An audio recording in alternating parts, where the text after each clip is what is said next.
জুনাইত আকো উকা হল পিতৃ মাতৃৰ কোলা দৰিদ্ৰ পৰিয়ালৰ ছাত্ৰক নৃশংস হত্যা অৰুণাচলী দুৰ্বৃত্তৰ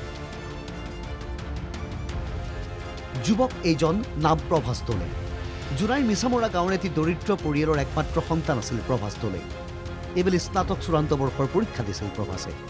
ঘৰৰ গৰু বিক্ৰী কৰি দিন হাজিৰা কৰি প্ৰভাসক পঢ়ুৱাইছিল দেউতাকে পৰীক্ষা দি অৰুণাচললৈ গৈছিল প্ৰভাস দৰিদ্ৰ পিতৃ মাতৃ সকাহ দিবলৈ অৰুণাচলৰ কুৰুম কামে জিলাৰ চিম্পুত নামৰ ঠাইডোখৰত বনুৱা হিচাপে কাম কৰিবলৈ গৈছিল প্ৰভাসে সেই যে গ'ল প্ৰভাস আৰু ঘৰলৈ উভতি নাহিল অজ্ঞাত কাৰণত প্ৰভাসক হত্যা অৰুণাচলী দুৰ্বৃত্তৰ 18 জুনত সংঘটিত হৈছিল এই ঘটনা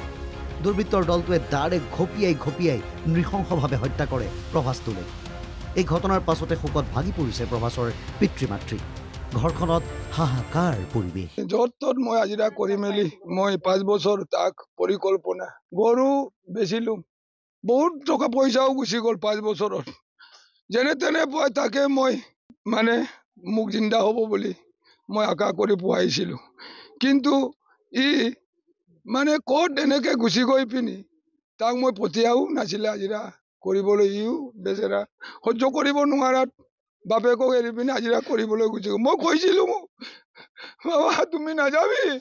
তুমি মৰিবলৈ নাযাবি বুলি সি গুচি গ'ল বনুৱা হিচাপে কাম কৰিবলৈ প্ৰভাসৰ সৈতে আৰু 11 জন যুৱক অৰুণাচলৰ কুৰুম কামে জিলাৰ চিম্পুতলৈ গৈছিল আন 11 জন বনুৱা উভতি আহিবলৈ সক্ষম হয় যদিও নৃশংস হত্যাৰ বলি হয় প্ৰভাস দলে প্ৰভাস দলেৰ ঘৰত এতিয়া কেৱল কান্দোনৰ ৰুম পুত্ৰৰ মৃতদেহটো ঘূৰাই আনিব নোৱাৰিলে দৰিদ্ৰ পিতৃ মাতৃয়ে ঘটনাৰ মুখ্য অভিযুক্ত তাইজনক গ্ৰেপ্তাৰ কৰি কাৰাগাৰলৈ প্ৰেৰণ কৰিছে অৰুণাচল আৰক্ষীয়ে কিন্তু একমাত্ৰ পুত্ৰক হেৰুৱাই এক প্ৰকাৰ দিশহাৰা হৈ পৰিছে পিতৃ মাতৃ বিএ পাছ কৰিছে এইবাৰ মানে লাজ দিছিলে আৰু এই 10 তাৰিখতে আদায় কৰি পিনি ক'লে মই কৈছিলো মই আহিব ইয়াত ন একদিন হ'লেও থাকি যাবি হাজিৰা কৰিলে আমাৰতো একো নাই ইও ক'লে বাবা মই কি কৰিম গৈ মই অকমান কাম কৰি মই যাম বুলি কৈ পিনি গুচি গ'ল 12 জনটো কেৰি নিলে সি ভাবিছে মানে মোক নামাৰিব মইতো একো গলতি কাম কৰা নাই এইটো লোকৰ লেখীয়া বেচেৰা কাৰো লগত তৰ্ক বিভাগো নকৰে তাৰপিছত ফোন কৰি থাকোঁতে কেৰি লৈ গ'ল এই মোক নামাৰিব বুলি কওঁতে ই একদম উদৰ মুদৰে মিট লৈ একদম আদায়ে কৰি দিলে আৰু ঘটনাৰ প্ৰসংগত তীব্ৰ প্ৰতিক্ৰিয়া প্ৰকাশ কৰিছে টিএমপিকে কঠোৰ ভাষাৰে সকীয়াই দিয়া হৈছে অৰুণাচলৰ চৰকাৰক বাৰে বাৰে অসমৰ বনুৱাক এনেদৰে আক্ৰমণ কৰি হত্যা কৰি থাকিলে হাত সাৱটি বহি নাথাকে অসমীয়া অসমৰ বনুৱাক সুৰক্ষা দিয়াৰ বাবে আইন প্ৰণয়নৰো দাবী টিএমপিকে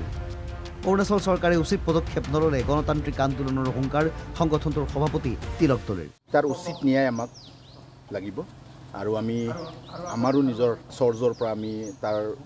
এটা সাৰ্ভে বা নিৰীক্ষণ আমি কৰি আছোঁ আৰু অৰুণাচল গভৰ্ণমেণ্টত এনেধৰণৰ যিবোৰ ঘটনা আগতো ঘটি গৈছে এনেধৰণৰ ঘটনাবোৰক কেনেকৈ নিৰাময় কৰিব লাগে সেই ব্যৱস্থাবোৰ অৰুণাচল চৰকাৰে কৰিব লাগিব প্ৰায় আমি বছৰত 2-3টাকৈ এনেধৰণৰ ঘটনা আমি আমাৰ পৰিলক্ষিত হৈছে নিশ্চিতভাৱে এটা আইন প্ৰণয়ন কৰিব লাগিব নহ'লে তেখেতসকলক অকল এৰেষ্ট কৰি মেলি আইন আদালতৰ কথা কৈ মেলি আঁতৰি যাব বিচাৰিলে এইটো নহ'ব মন কৰিবলগীয়া যে পূৰ্বে অৰুণাচলত বনুৱা হিচাপে কাম কৰিবলৈ গৈ অৰুণাচলী দুৰ্বৃত্তৰ হাতত বহু অসমীয়া যুৱকে অকালতে প্ৰাণ হেৰুৱাইছে পৰিয়ালবোৰ দৰিদ্ৰ হোৱাৰ বাবে অধিকাংশ গোচৰত ন্যায় প্ৰাপ্তি যেন সুদূৰ পৰা হয়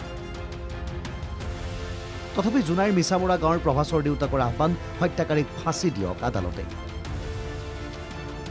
জুনাইৰ পৰা সত্য হাজৰিকাৰ ৰিপৰ্ট NKTV+।